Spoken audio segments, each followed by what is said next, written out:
लेकिन जिन मामलों में नेता फंस जाते हैं उन्हें जोड़ दिया जाता है राजनीति से। अब बंगाल का उदाहरण लेकर देखिए। बंगाल में कई घोटालों की जांच चल रही है जिसमें टीएमसी नेताओं पर आरोप लगे हैं। अब आरोप क्या क्या लगे हैं मैं आपको सिलसिलेवार तरीके से बताता चलता हूं। आरोप लगा है पशु तस्करी घोटाले का। कितने का घोटाला बताया जा रहा है? 418 करोड़ रुपए का। दूसरा आरोप लगा कोयला घोटाले का, वो कितने का बताया जा रहा है? 1200 करोड़ रुपए का। तीसरी जो जांच चल रही है वो चल रही है शिक्षक भर्ती घोटाले की। 120 करोड़ रुपए से कुछ ज्यादा का मामला है जो बताया जा रहा है। यानी सबसे जो छोटा घोटाला है जिसकी जांच फिलहाल बंगाल में चल रही है वो शिक्षा भर्ती घोटाला है। 120 करोड़ रुपए से कुछ ज्यादा का है। पार्थो चटर्जी का नाम उसी से जुड़ा हुआ है। इन घोटालों की जांच में फंसे टीएमसी नेताओं की वजह से ममता बनर्जी की जो छवि है वो धूमिल हो रही। ममता बनर्जी के 2024 के सपने पर अब ग्रहण लगता हुआ दिखाई पड़ रहा है। पहले शिक्षक भर्ती घोटाले में पार्थ चटर्जी का नाम आया, पार्थ की गिरफ्तारी हुई जिसमें ममता की फायर ब्रांड पॉलिटिक्स पर पानी डाल दिया। अब ममता के एक और करीबी अनुव्रत मंडल का नाम आ गया है सामने। गौ तस्करी के का आरोप उनके ऊपर लग रहा है। लेकिन इस वक्त पर ममता बनर्जी के सामने जो नई मुसीबतें पैदा हुई हैं उनमें पहला नाम है अगर किसी का है तो वो है अनुव्रत मंडल का। अनुव्रत मंडल बंगाल के बीरभूम से टीएमसी के जिलाध्यक्ष हैं। अनुव्रत मंडल को आज ही सीबीआई ने 2020 के पशु तस्करी केस में गिरफ्तार किया। 3 दिन से अनुव्रत मंडल तबियत खराब होने का हवाला देकर सीबीआई से बच रहे थे। अनुव्रत मंडल पर आपराधिक साजिश से लेकर के केस दर्ज किया गया। इसके अलावा प्रिवेंशन ऑफ करप्शन एक्ट की अलग अलग धाराओं में केस दर्ज किया गया।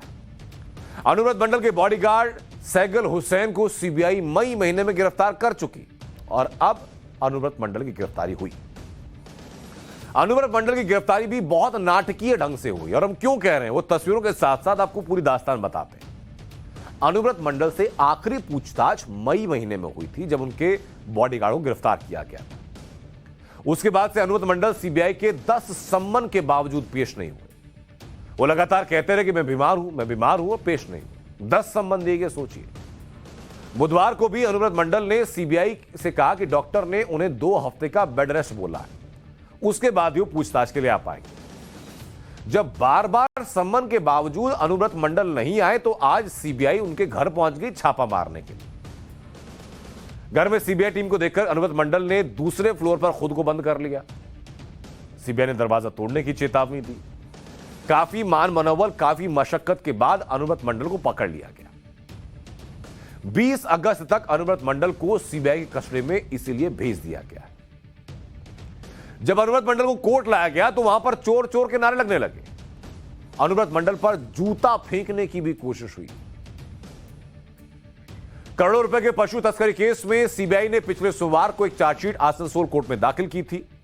चार्जशीट के मुताबिक अनुव्रत मंडल का बॉडीगार्ड ही, जिसका नाम है सैगल हुसैन, पशु तस्करों से पैसे लेकर अनुव्रत मंडल तक पहुंचाता था। सीबीआई की चार्जशीट कहती है कि अनुव्रत के बॉडीगार्ड के पास करोड़ों रुपए की संपत्ति है। उसके पास से सीबीआई को 49 संपत्तियों के दस्तावेज मिले।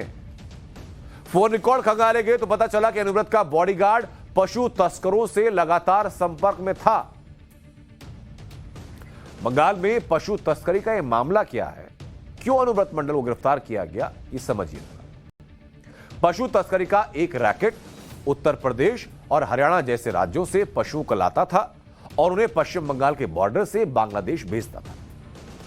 तस्करी करके बांग्लादेश भेजे जाने वाले हर पशु पर 40,000 रुपए से लेकर के 90,000 रुपए दिए जाते थे। इस रैकेट में पश्चिम बंगाल के कुछ नेता, पश्चिम बंगाल पुलिस, पशु तस्कर और बीएसएफ के कुछ अफसरों का जोड़ था, ये कहा गया।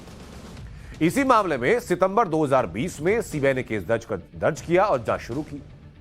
सीबीआई ने बंगाल और उत्तर प्रदेश में कई जगह छापेमारी की। इस मामले में जब सीबीआई ने जांच शुरू की तो पता चला कि जिन पशुओं को बॉर्डर क्रॉस कराते हुए बीएसएफ पकड़ लेती थी और बाद में उन पशुओं की नीलामी होती थी तो इस नीलामी में बड़ी गड़बड़ी होती थी।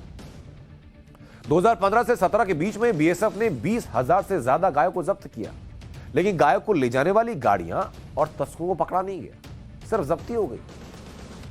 जब्त किए जाने के बाद इन गायों को सस्ते दामों पर नीलाम किया गया और इस तरफ करोड़ों का घोटाला किया गया।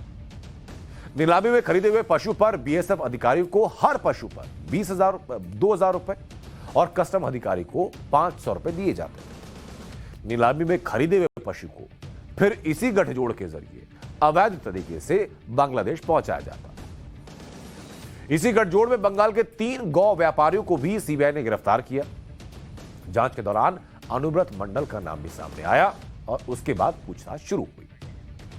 अनुव्रत मंडल की गिरफ्तारी ममता बनर्जी के लिए झटका इसलिए क्योंकि अनुव्रत मंडल को ममता बनर्जी का करीबी माना जाता है। बीरभूम में काफी प्रभावशाली है। बीरभूम जिले में 11 विधानसभा सीटों में से 10 टीएमसी के पास और कहा जाता है कि खेला होबो के नारे को अनुव्रत मंडल ने ही लोकप्रिय बनाया था।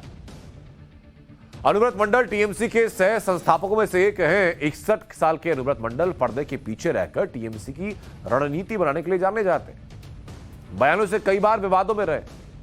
चुनाव के बाद बंगाल में हुई हिंसा के मामले में सीबीआई पूछताछ कर चुकी है उनसे।